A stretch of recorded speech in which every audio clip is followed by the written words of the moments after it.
You're listening to Soap Dirt, the latest in television entertainment news. Hey, General Hospital fans, I've got your full roster of weekly spoilers for Monday, November 25th, all the way through Friday, November 29th. We've got Lulu escaping, Kristina testifying, and Maxie completely shocked. It's Belinda from Soap Dirt.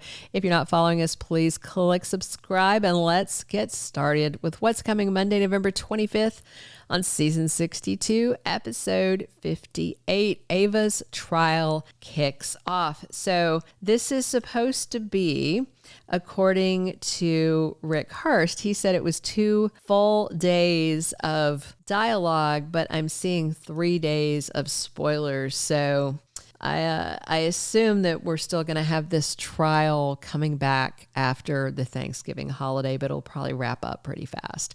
So on Monday, the trial begins. Rick does his opening statements to the jury and tells them that by the time the trial is over, they will know this beyond a shadow of a doubt. And of course, his argument is that it was nothing but a tragic accident. And then the DA should start their case first. And Kristina's up on the stand for the prosecution. And she has a talk. She's already had a talk with Molly and has advised Molly on how to sidestep the truth about some of Kristina's, we'll call them personality quirks, to try and help make the case. So Kristina is telling Alexis, who's sitting next to Sonny, that that's the only way that they're going to get Ava convicted. So they're all going to be pushing really hard. And then when Trina is on the stand, the DA is asking her, is there a problem? So it sounds like Trina is asked something that she's not comfortable answering, maybe because it makes Ava look bad and she doesn't want to do that. And people pointed out, and you were right, I went back and looked at the video, that after Kristina fell, it was Trina looking up that saw Ava shutting the curtains because Joss was looking down at Kristina and then hopping in the pool to help. So yeah. And Curtis needs some advice from Jordan, and he tells her this has to stay between us. So I'm guessing he is going to go to her with all that information that Michael gave him, giving him a heads up that Drew is going to screw him over. And, you know, all of us viewers watching, we know that that absolutely is true because he did dangle it, you know, as a little consolation prize to Michael that he could be CEO of Aurora, and basically in exchange for banging his wife, only he thought Michael didn't know that part. And I hope Jordan gives him some advice. And, you know, she's friendly with Drew, so I'm very curious to hear her take on it. And Drew tells someone, you are the future, not Curtis. And that's presumably Michael, because this conversation is taking place at the Q Mansion. Boy, it'd be nice if that nanny cam was in the room and he could show that footage to Curtis. Maybe he'll bring the teddy bear down with him.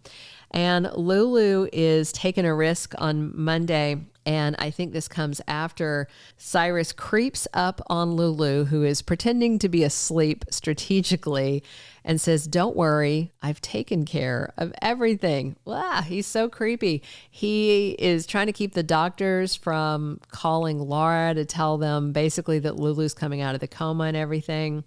So yeah, Tuesday, November 26th, season 62, episode 59, Dante is on the stand at the trial. And if you recall, he was actually the officer on the scene, which in real life, that would never happen because he is the sister of the alleged victim. And that's very problematic. But, you know, we know how it is in Port Charles. There's only like 4 cops we see regularly, and they're sleeping with or related to somebody in town every time. So Dante already had a talk with Kristina, and they've already agreed they're going to do everything they can to take Ava down. So I'm sure his testimony will definitely be coming hard. And spoilers that same day say Rick has a trick up his sleeve. So the question is, who is he triggering? Is it Dante? You know, is it going to be Kristina? I think he's going to do both. We'll see. Because, you know, Rick's not a fan of Sonny, not at all. And that is Sonny's son. So I think he's going to be pretty ruthless with everybody.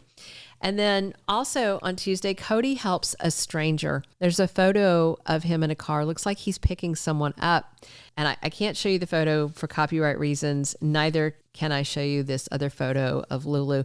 But she's in scrubs and just like a hoodie. And she's over by Bobby's Diner. Looks like she escapes from Turning Wood to get away from Cyrus. So good for her.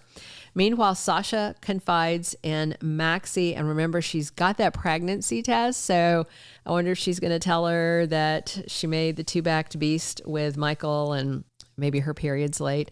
And she's standing outside Bobby's Diner staring at it, as one does. You know, whenever you've had a pregnancy test, didn't you pull it out and stare at it in public a lot? And, I know I always did. And Lucky wants to help Liz clear her name. So now that it comes out that Digitalis, which the leak said it was the reason behind Sam's death, they are scrutinizing all the nursing records. And so Liz, as head nurse, bears responsibility for whatever her staff did. So they're going to go through and look at all the medications that were prescribed to Sam and what was put into her IV and all that. Unlucky wants to help clear her. And there's a photo, again, I can't show you copyright reasons, but they are looking down at a phone. And I wonder if it's going to be like security footage or something, just because of something that's happening on a Wednesday, November 27th, which is season 62, episode 60. Lucky is confronting Cyrus. So it may be about that footage on the phone. Maybe they've spotted Cyrus at the hospital. Could be anything on the phone though. But I also think that Lucky might find out that Cyrus has been up at Turning Woods with Lulu and nobody knew it. And now Lulu's missing, you know? And also on Wednesday, Lulu sees a familiar face. So if she goes into Bobby's Diner, she should see somebody she knows, you know, Carly, Jocelyn, somebody. And Brooklyn, Quartermain, and Chase have a serious and heartfelt talk on Wednesday. And then Rick puts Molly on the stand for the defense. Now, I had some people asking me in the comments, why would it matter on the stand, and why would Rick be allowed to ask Molly anything about Kristina and the surrogacy and whether she was going to try and keep the baby that she had promised to her sister. And I've seen some people saying that she's not stealing the baby because the baby was legally hers. Legally, yes, but she had promised to be their surrogate and then was refusing to sign the papers in the 11th hour. It was legal, yes, moral, no, ethical, no, sisterly, no, in my humble opinion. So the reason that that would be allowed is because this situation, only Kristina and Ava were in that room.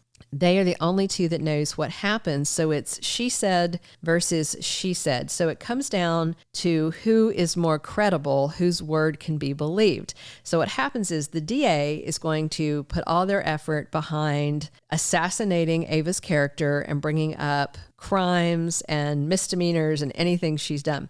And then it's Rick's job to assassinate Kristina's character to make her seem like an unreliable witness who would lie and say that Ava did this thing. So they're each trying to assassinate the character of the other. That's the nature of someone's word versus the other when that's the only thing that there is in a trial.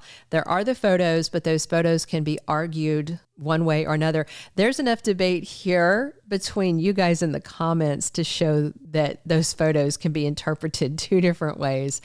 So that's why he can put her up there, and he personally witnessed the exchange in the cemetery where Kristina admitted that she was planning to keep the baby. So there's a lot there, and you know, the attack on him at the restaurant, that he can bring all that in just to show a pattern of volatile behavior, because Ava's assertion was that Kristina came in and was out of control, and Kristina's assertion is, of course, that Ava was out of control and pushed her. So it just comes down to who's more believable. So that's why it's just going to be a lot of personal attacks. That's what we're going to be seeing for 3 days.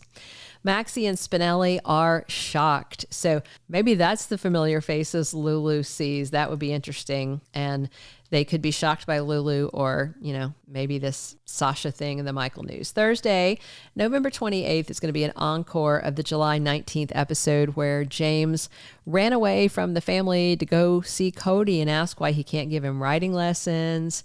And Joss was talking to Trina about her grief. And Jason and Carly were on the footbridge talking about him finally being loose of Kate's and the FBI. And Cody was talking to Sasha about Mac refusing to let him into his life. Then on Friday, November 29th, it is a college football preemption, so we can all enjoy leftovers and Black Friday shopping or whatnot.